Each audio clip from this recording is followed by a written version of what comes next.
porque aquí se entiende por democracia el proceso de votar, nada más, y no el proceso del ejercicio público. Aquí hay funcionarios que creen que se le entregue el Estado y se lo llevan para su casa. Se apropian. Y se apropian del Estado y nadie le hace nadie le hace cuestionamiento. Y no solamente no le hacen cuestionamiento, sino que esperan que, aún cumpliendo con su deber, tú le pongas una alfombra roja de agradecimiento. Señor, si usted fue nombrado ahí para eso. Entonces, debe haber un funcionario público, en este caso. Yo creo que el título es muy pretencioso. Defensor del pueblo. Y alguna gente se queda en el título. Sí. No es el título, eso no importa. Llámese como se llame. Debe de haber un funcionario que llame a la gente a capítulo, dentro de, repito, de una alta autoridad moral. Y estoy repitiendo una idea que la voy a repetir en estos momentos muchas veces. El liderazgo nacional hoy descansa en una práctica ética, no en una presunción de honestidad. Aquí no se puede presumir la honestidad, porque nos hemos sorprendido con funcionarios públicos que lo hemos presumido honestos y cuando están en el ejercicio público se caen. Entonces, el primer elemento que debe tener este defensor del pueblo es ser absolutamente incuestionable desde el punto de vista ético y moral, y absolutamente transparente. Transparente en su función como individuo y transparente hasta en su vida particular y privada. Claro. Usted no puede predicar la moral del calzoncillo. Entonces, yo he visto a alguna gente que se oponen a la figura jurídica, uno con gran talento, porque ustedes saben que vivimos en una sociedad donde todo tiene que ser cuestionado. Y hay de aquella sociedad donde no se cuestionen a las personas y a los funcionarios. Porque hay gente aquí que son especie de primo hermano del Espíritu Santo y de la Virgen de la Altagracia, que no esperan que nadie le haga ningún cuestionamiento. Y después nos sorprendemos que ese individuo que fue a una función pública a servir, se sirvió de ella. Hay otras personas, en el caso de violación a los derechos humanos, que creen que los derechos humanos es que la policía te persigue y te dé garrote y que te meta preso. Cuando hay otros derechos humanos tan importantes como el derecho al medio ambiente, como el derecho legítimo a la salud, como el derecho a consumir alimentos de buena calidad, aquí hay escenarios donde la gente no cuestiona los alimentos que se le venden a la población, alimentos pasados. Aquí no hay funcionarios que cuestionen que aquí hay estación de servicio de gasolina que no te venden la cantidad de combustible por la cual tú estás pagando. O sea, el defensor del pueblo tiene una serie de escenarios de cuestionamiento, no solo de cuestionamiento a funcionarios del Estado, sino cuestionamiento a la cultura de vida del dominicano común. Aquí hay gente que atiende la cuestión de la práctica deshonesta si la vende del Estado, o y desde el sector privado, y del sector particular, que hay graves y serias violaciones. Entonces, bueno, esta semana hemos tenido un caso que uno dice, bueno, ¿por dónde manejarlo?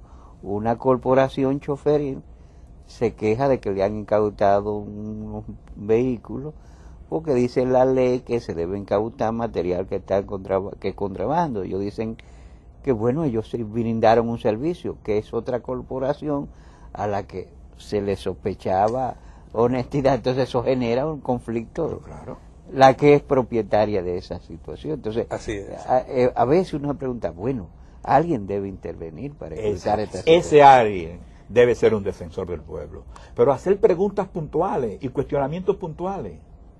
Vamos a ver ya en el próximo segmento. Nos gustaría también que usted nos diera su visión sobre a qué está más cerca la figura del defensor del pueblo, en su esencia funcional.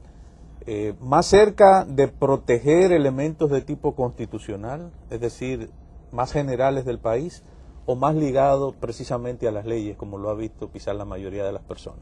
¿Y en qué medida no colude con el Ministerio Público? Así es, así es. Vamos a ver entonces estos aspectos con el doctor Martínez Portorreal en el próximo segmento. De todas las vocaciones, la vocación política es la más noble.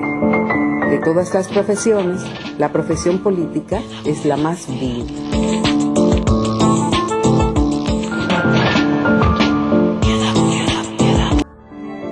existen muchos antecedentes a lo largo de la historia de figuras e instituciones que en nombre de súbditos o ciudadanos mediaban ante el poder de reyes y señores. Así, en la Edad Media, existieron algunos ejemplos como el síndico de agravios en los territorios de Valencia y Cataluña, o el Justicia Mayor de Aragón. En los reinos musulmanes existía la figura del Saib al-Mazalim, especie de juez y mediador de los súbditos ante el califa en casos de actos injustos o abusivos del poder. La figura actualizada del defensor del pueblo, o el ombudsman, en la terminología anglosajona, nace a principios del siglo XIX con la Constitución sueca aprobada en 1809. Cuando estábamos estudiando la Constitución, habiendo salido como salíamos de una etapa de dictadura, estábamos muy pendientes de cuáles eran las instituciones que había por el mundo para proteger a los ciudadanos de los abusos del poder. Y una de las que nos llamaba mucho la atención era el ombudsman sueco, que era el que en España era más conocido, el ombudsman, el defensor del pueblo sueco. Y llegamos a la conclusión, que fue muy defendido por Gregorio Pérez Barba, que en la Constitución deberíamos reflejar la existencia para que fuese después obligado, no dependiera de quién gobernara una vez u otra, sino que la Constitución marcara ya la necesidad de contar con esta institución.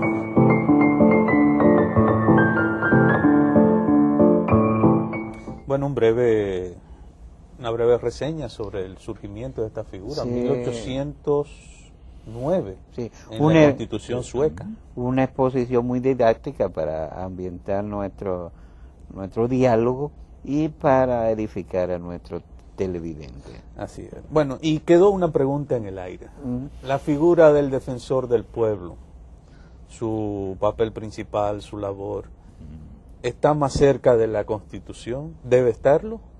¿O sigue siendo una figura, digamos, más paralela, más acompañante o supervisora de lo que es el Ministerio Público en nuestro país?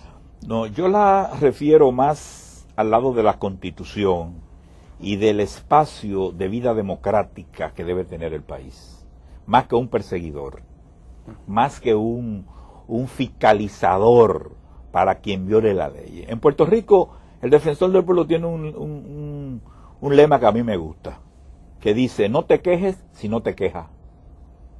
Porque el defensor del pueblo tiene que ir a la cultura política del pueblo donde está instaurada. Si la gente no tiene una percepción del desarrollo democrático institucional, no va a servir para nada. Porque la persona que sea escogida no va a ser un chapulín colorado, no va a ser una persona que va a resolverlo todo. Y además, con la existencia clientelar que tenemos de la política dominicana, no podemos crear un funcionario más para hacer clientelismo político de una función de Estado. Yo lo asimilo más también a un gran educador